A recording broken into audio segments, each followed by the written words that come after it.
Bom dia, boa tarde, boa noite. Estamos aqui gravando esse tutorial. Esse é um oferecimento de Polly e Claudinha para vocês, coordenadores e diretores, para dar uma forcinha na aplicação desse conteúdo junto aos professores no dia 19, no momento de planejamento de ações. Então, como você pode ver, esse template aqui mostra, faz um pedido, né? Então, aqui é a acolhida, é o momento de acolhida. Então, você vai perguntar como o professor está entrando em 2022. Essa é uma forma de ele começar a se colocar dentro desse processo de 2022, que pretende ser o ano em que nós vamos trabalhar com toda a força sobre recuperação da aprendizagem. E aí, eu e Claudinha conversando bastante, concluímos que para trabalhar nesse contexto, o DUA pode ajudar fortemente nesse processo de recuperação das aprendizagens. O que é o DUA? É o Design Universal para a Aprendizagem. Polly, e por que não já tem o nome dele aqui mesmo na capa? Para gerar curiosidade nos professores. E aí a premissa, e é importante que vocês frisem isso com os professores, a premissa de todo esse processo de 2022 está calcada no seguinte ponto. As práticas pedagógicas, elas são parte das práticas sociais de uma determinada sociedade. Então, para que a gente entenda, volte a entender a relação intrínseca que há entre escola e sociedade. Então, o que nós fazemos na escola é uma parte daquilo que nós vivemos. É só um capítulo da nossa vida. E que ele está intrinsecamente ligado aos outros capítulos, aos outros fazeres que nós temos. Então, o desafio que a escola tem nesse contexto dessa premissa, o desafio da escola, não é nem do professor, o desafio como escola, é que o direito incondicional à educação faz com que a escola tem o seguinte desafio: educar todas as crianças, jovens e adultos em um mesmo contexto. E é sempre isso que nós vínhamos fazendo, A gente tinha um contexto e colocava todo mundo dentro da mesma sala, acreditando que todos tinham as mesmas capacidades. E aí é nesse contexto que entra o DUA, que é o Desenho Universal para a Aprendizagem. E de onde vem o DUA? Aí vocês vão, esse primeiro momento do slide, ele é só para contextualizar o surgimento dessa ideia. O conceito de desenho universal para a aprendizagem, ou design universal para a aprendizagem, baseia-se num princípio de acessibilidade. Isso vem lá da arquitetura. E aí chegou aqui na educação. Então, nesse momento, vocês vão apresentar para os professores um pouco desse conceito DUA, de onde surgiu a ideia. Essa foto é de Ronald Mace, é o Ron Mace, que é o cara que pegou a ideia inicial de design e aplicou na arquitetura. E aí a proposta é não fazer prédios bonitos para só depois adaptar ele para os outros. Porque esse é o desafio da arquitetura na década de 60, quando o Ron Mace começou a encampar essa proposta. Porque era o seguinte, os arquitetos, os engenheiros projetavam prédios magníficos, coisas lindas. Aí, vamos supor, tinha um monte de escada. E os cadeirantes, como essa? E os que são cegos? Tinha guia para cego? Não tinha. Então, essas coisas acabavam vindo depois. Essas adaptações, que a gente chamava de adaptação. E aí, ele começou a defender a proposta de que, no lugar de adaptar uma coisa que foi feita inicialmente, que se pense desde o começo nessas outras pessoas. Quando for projetar um prédio, desde a gênese desse projeto, que ele já vinha pensando em como os cadeirantes vão acessar, como os cegos vão entrar, como os cegos vão ler a sinalização, como os surdos vão poder interagir dentro desse ambiente, se ele é mais visual, se ele é pouco visual. Então, tem que pensar em todas essas coisas desde o começo.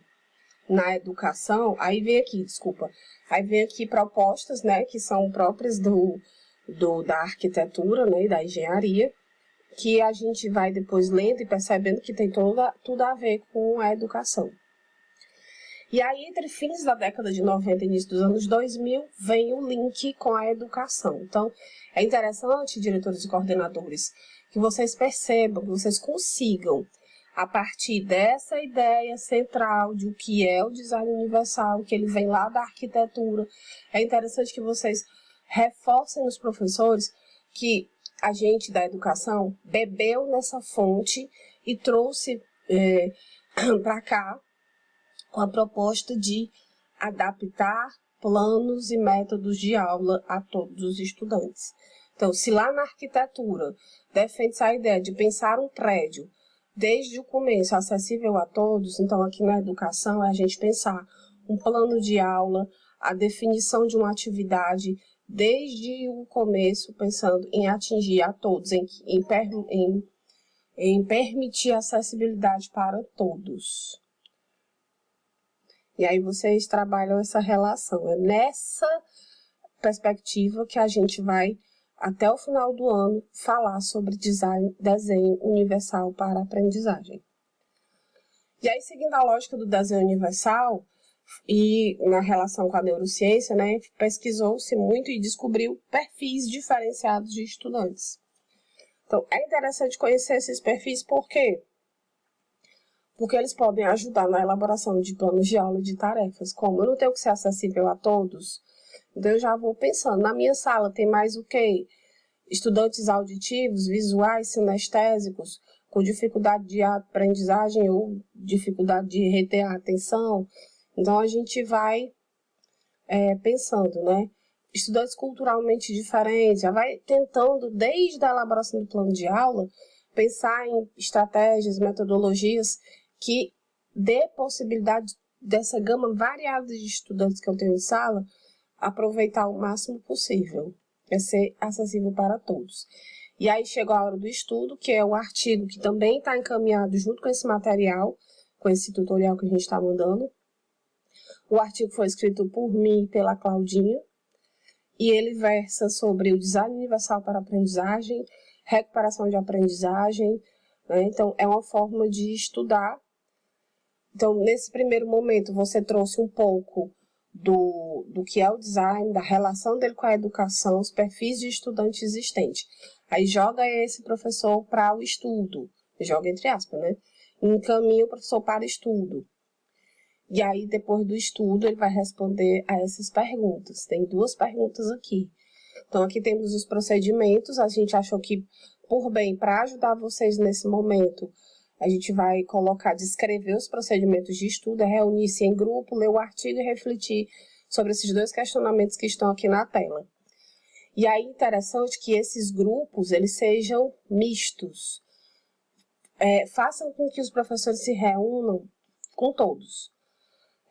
Professores dos anos iniciais, dos anos finais, da educação de jovens e adultos, o público que vocês tiverem, misturem nesses grupos, que é para poder as discussões ficarem bem ricas. Porque se eu me reunir só com os meus colegas da matemática, só com os meus colegas da história, não vai dar legal, não é interessante, não. Nós precisamos de uma mudança de postura, nós precisamos de uma mudança de pensamento. Isso vai sendo pouco a pouco, vamos trabalhar isso pouco a pouco. Então, a gente vai consertar o pneu do carro com o carro andando. Então, é interessante que esses grupos sejam mistos para que essa discussão seja mais enriquecida. E aí, o tempo de estudo é 30 minutos, depois eles vão apresentar o resultado desse estudo, partilha de 5 minutos para cada grupo, né, para apresentar a resposta a essas 2 perguntas. E aí, eles administram essas 2 perguntas dentro desse tempo. E aí, depois desse momento de discussão e compartilhamento de respostas, aí vem possibilidades de trabalho entre os professores. Então, como é que eles poderiam, né, modificando um pouco da sua prática de trabalho, trazer esses princípios do desenho universal para a aprendizagem? E aí vem citando aqui algumas coisas que podem ser feitas, e depois a adequação dos processos e contextos. Aí nós temos aqui um exemplo do desenho universal aplicado à aprendizagem para alunos do 7º ano na turma de ciências. Né? É um trabalho que foi feito para apresentar a temática célula. E aí o professor tinha que mostrar, né, a célula comunidade de vida, os seres unicelulares e pluricelulares e tal. E aí ele foi passando, né, tem aula expositiva, aula prática, roteiro de estudo. E aí ele tinha um desafio, tinha alunos cegos na sala de aula. Então, essas professoras, né, elas tinham esse desafio. Então, como foi que elas fizeram? As próprias crianças da sala de aula, os jovens, né, do 7º ano, elaboraram células vegetais tátil. Eles mesmos, eles pesquisaram material, eles cunharam a célula para que os alunos que são cegos pudessem ter acesso a esse conteúdo. Então, aqui nós temos o exemplo de, na parte da aula prática, o aluno que é cego, de frente para o microscópio, né, ele teve o direito a essa postura, tateando a célula de cebola e de cortiça que foi criada pelos próprios estudantes. Então, essa é uma perspectiva também que a gente deve levar para os professores. Nem tudo que eu vou usar na minha sala de aula precisa ser feito por mim. Eu posso delegar isso para os meus estudantes. Vou fazer uma caixa musical. Não, desculpa, uma caixa de gêneros textuais. Aí eu tenho que fazer tudo sozinha? Não, eu posso chegar para a sala. Gente, eu tenho uma proposta para vocês. Vamos fazer uma caixa de gêneros textuais. Traga a caixa, decorem a caixa. Escolham os gêneros que vocês mais gostam. Eu gosto disso, daquilo outro. Pois pesquisem sobre esses gêneros. Façam tarjetas, façam fichas sobre gêneros. Tragam para cá. Aí a metodologia é por minha conta. Como eu vou trabalhar essa caixa é por minha conta. Então, aprender a trabalhar de forma colaborativa entre professores e alunos e entre alunos e alunos. Então, essa é uma maneira da gente envolvê-los mais, dividir a responsabilidade e todo mundo ser feliz. Aí vem os comentários, né, sobre essa prática, que aí é interessante que vocês leiam com atenção.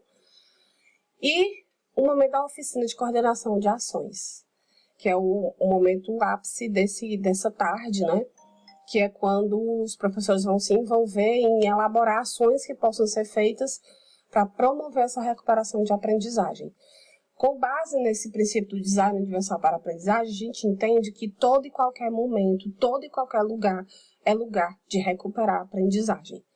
Então, na cantina, bota o cardápio do dia, nas salas, na sinalização da escola, coloca em português, em inglês, em libras, em braille, quer dizer, em braille, né? Então, assim, amplia esse leque de possibilidade de interação com conteúdos variados. Então, aqui tem os procedimentos de ação, eles vão se reunir nos mesmos grupos mistos anteriores, vão usar o instrumental que a gente também mandou junto com esse tutorial. O tempo é de 50 minutos para que eles pensem bem o que vão propor. O ideal é que cada grupo proponha pelo menos 2 ações para cada categoria contemplada no instrumental. Aí tem a hora da partilha, 10 minutos para cada grupo. E, para encerrar, como estou deixando esse momento e entrando em 2022? Eles refletiram no começo da tarde em como eles estavam entrando em 2022. E agora, como eles estão deixando esse momento, depois desse estudo, dessa tarde toda, e entrando em 2022. É do mesmo jeito? O interessante aqui não, né? Que não seja do mesmo jeito. E voltando aqui com relação à hora da partilha. Estimulem os professores a não apenas ouvir o que os colegas vão dizer. Estimulem esses professores a ampliar, a melhorar. Tipo assim, cheguei aqui, sou professora da equipe 1. Estou dizendo aqui que é interessante fazer a sinalização da escola em inglês e português. Então, a sala do coordenador, a sala do diretor, a sala de aula, vai tudo ser assim, né? Aí o meu colega não vai só ouvir o que eu estou dizendo. Ele vai contribuir. Pois, Paulo, vamos pensar em fazer assim, bota no layout assim, bota não sei o que, acrescenta aí o braille. Então, estimulem os professores a não apenas ouvir, mas também colaborar com o que estão ouvindo.